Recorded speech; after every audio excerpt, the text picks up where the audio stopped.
shamarran garuu dhiira mana keessatti jechuudha abbaa mana isaanii ta'ee wajjiniin jiraatan tokko bakka ciisichaatti sirriitti ta'eeraaf taanaan dhiirri sun amala badaa akkamii yoo qabaateyyuu isuma filannoo isaanii godhatu jechuudha. Ciisicha irratti jechuudha, geemii irratti jechuudha, laayif goolii irratti jechuudha, taaptaabii irratti jechuudha. Dhiirri sun garmalee sireesiidhaan cimaadha taanaan na amani gaafa mormishii citu malee mana sana keessaa gadi hin baatu hin dhiistu jechuudha. Mudannoo isinitti himuuf sirees jechuun kokkolfaa akkasiin dhaggeeffataniif kanan kana godhe jechuudha. Wantichatu kanumaan wal qabatadha. Bakka garuu dhiirri tokko immoo dhiira laccee taatee hojii hin dandeessu taatee yoo taaptaab godhi jeen taaptaab hin dandeessu taanaan laayif goolii guutuu hin dandeessu taanaan dhiirri sun jechuudha. Amala akkamii osoo qabaachuu dhiise waa fedhe godheyyuu dubartiin sun hin hiikti. Irraa hiiktee baatti soorisa ta'eyyuu hin hiikte jechuudha. Kun dhugaa jirtudha. Hiccitiidha jechuudha.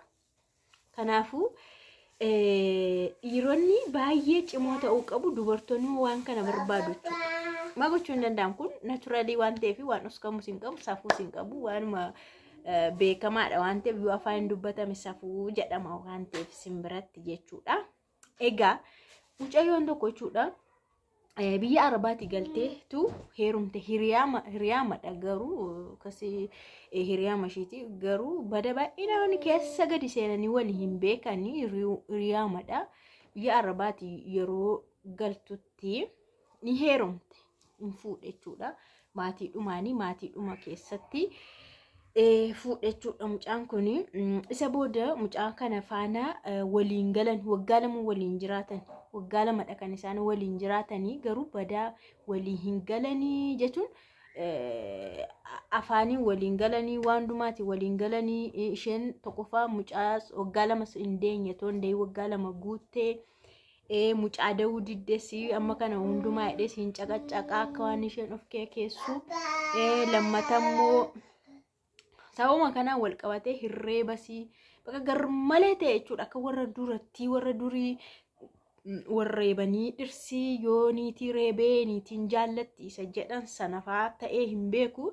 Akka himattetti jechuudha baay'ee reebe yeroo baay'ee jechuudha. Isa booda bakka maatiin ishiis bakka lola isaanii hin nuffani maatiin ishii jechuudha. Himannaa isaanii yoo nuffanii warri ishii hiiki jedhan bakka hiikiti boqonnaadhaan jiraadhu jedhanii akka walii kan taasisan hiiktee garuma maatii ishiitti galte. Naannoon isaanii tokkumadha maatiin warri jechuudha.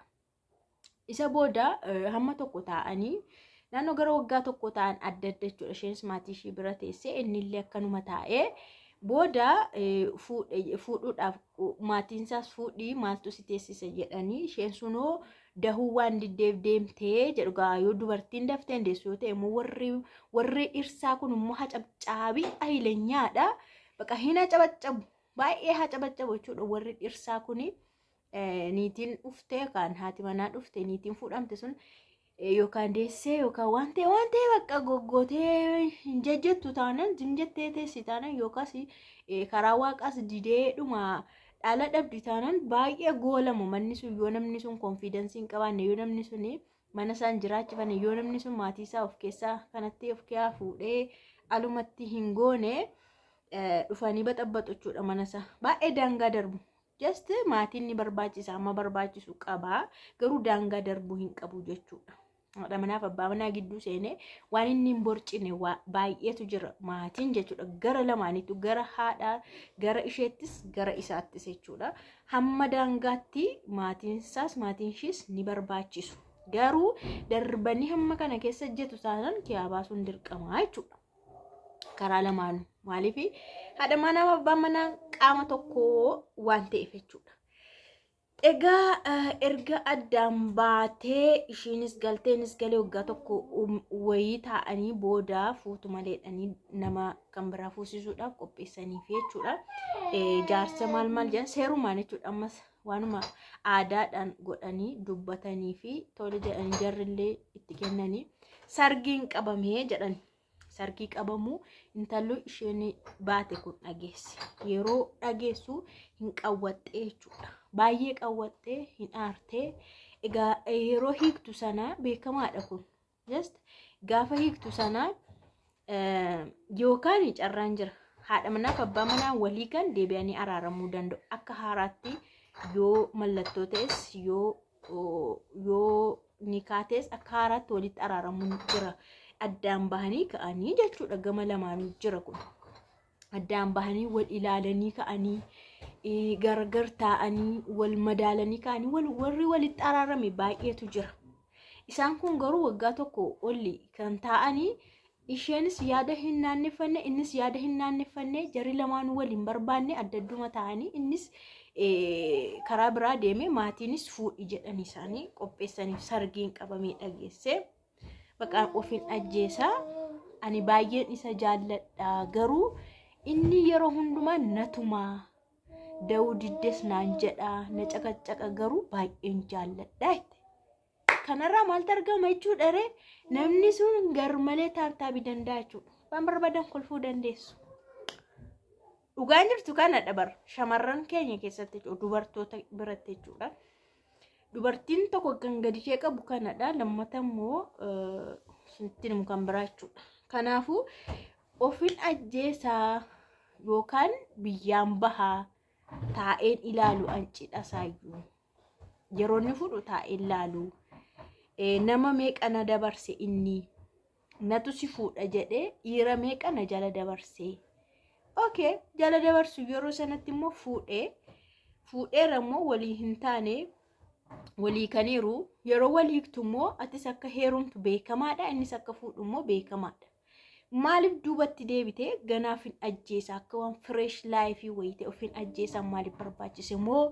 dhiira hammasaa taabtaabii danda'utu hin jiru yookaan kan isaa ol taab godhee al takkaatti miiliyoona gashuyyuu jira hin argama ta'a garuu ana asa general maalan hubadhiseetan as keessatti ishee kanaaf illee dhaamsan dhaama isinillee akka irraa barattanidha dubartoonni keenya dhiira garmalee cimaa ta'e mana keessatti hojii irratti jechuudha goolii irratti baay'ee hardii ta'e shamarran akka lubbuu isaaniitti jaallatudha as jalatti hidhata lubbuun koo dabartee achi taabaduu jedhu qabeenyi nattaa godhu jireenyi nattaafu jedhu humaan barbaadani dhuguma dabar hin qoosina garuu ishee daagii taate ishee ngoone immoo hin barbaadan bakka inuma didu hin hiiku qabeenyi yoo qabaatellee maaliif miira dhagaa gammachuun qaban waan ta'eef seensii hin kennuufi waan ta'eef namni sun isaaniin hin gammachiisu waan ta'eef maal jedhee isin ibsa wanta kana safuu jechuun keessaniin oolu garuu har'a safuu hojjettan jedha kun reyaalitii jiruun akkana gadi baasisinitti maayiran sababa mucaayyuu kanaaf jedheenidha egaa namni kun akkana wal lolanii eega wal dadhaban eega wal caqacaqan eega reebuu malee dide erga maseenaati jedhe bakka jedhe hirir godhe erga isheerra darbee maatiinuu salacha'anii nuffanii hiiki bakka nama kan haafu bakka irsummaan isaa jedhani booda itti deebite an ofiin ajjeesa inni fuudhe jechuun maal jechuudha hiccitiinsa hiccitiin maali kunoo yoo isarraa waa'insaa of kiyaa fixachuu dadhabdee indeemtu ammas biyya araba dhugaa waaqa biyya arabaa akkoo baay'ee nama sirreessa nama baay'ee namoota warra kanaa baruu tokko namoota barumsi maraachee barumsi dhufuu fi didee kufanii maraatanii fi warreen dhirsi akkana ta'e biyya arabaa innaa deeman zinni ta'anii sirratanii moodalistii ta'anii bifa haarawaadhaan dhufu jechuudha anillee aarii akkanaa waan hin qabuuf jechuudha aarii barumsaa waan hin qabuuf achi deemeen irraanfadhe kanaafuu yeroo dhuma kuntoo laasheettee xirrigeetta hin argitu sargiisaan argitu millaashiisaan argitu maaliisaan argitu tuma jettu irraanfattaas jireenya kee haarawaatti dhuftaa jechuudha adeemsa keessa bakka kana furmaanni jiru malee erga namni tokko sirraati adda bahee ofiin ajjeesa malee maaliin godha malee isa taa'in ilaalu isa maaliin godhu jechuun maaliif barbaachise habibti kiyya umarratti kunoo yaada kana sii kaa'een jira jechuudha ammayyuu taanaan carraa qabda ammayyuu taanaan yeroo qabdaati heerumtee sii ta'uu dide hiikte baay'ee si dhiphisemti biyyichi naannichi si dhiphisemti namni si dhiphisemti hamma duututti murteessitti kennemti biyya sana gadhiisi deemi iddoo duraa sana deemi biyya arabaa deemi sammuun kee fireeshii si ta'a dhugaa waaqa maaliif mirarri si godhe si ammaararri si erge waan ta'eef biyyi kuni yeroo achi deemtu dandamattee teessa rakkina iddoo sanaa jechuudha. Yeroo dhabuu deemu hin dagattaa baqa fireeshii taata dhuguma siin jedha nama haaraa taatee nama ajaa'ibaa tokko taatee gaafa dhuftu nama mirxii tokko itti heerumta jechuudha. That is all. Kanadhaa hordoftoota kiyya mee isin maal gorsitu nama akkana waan akkanaa mudate jechuudha. Maal gorsuu dandeessu? Isinoo yoon waan akkanaa isin mudate maal gootu?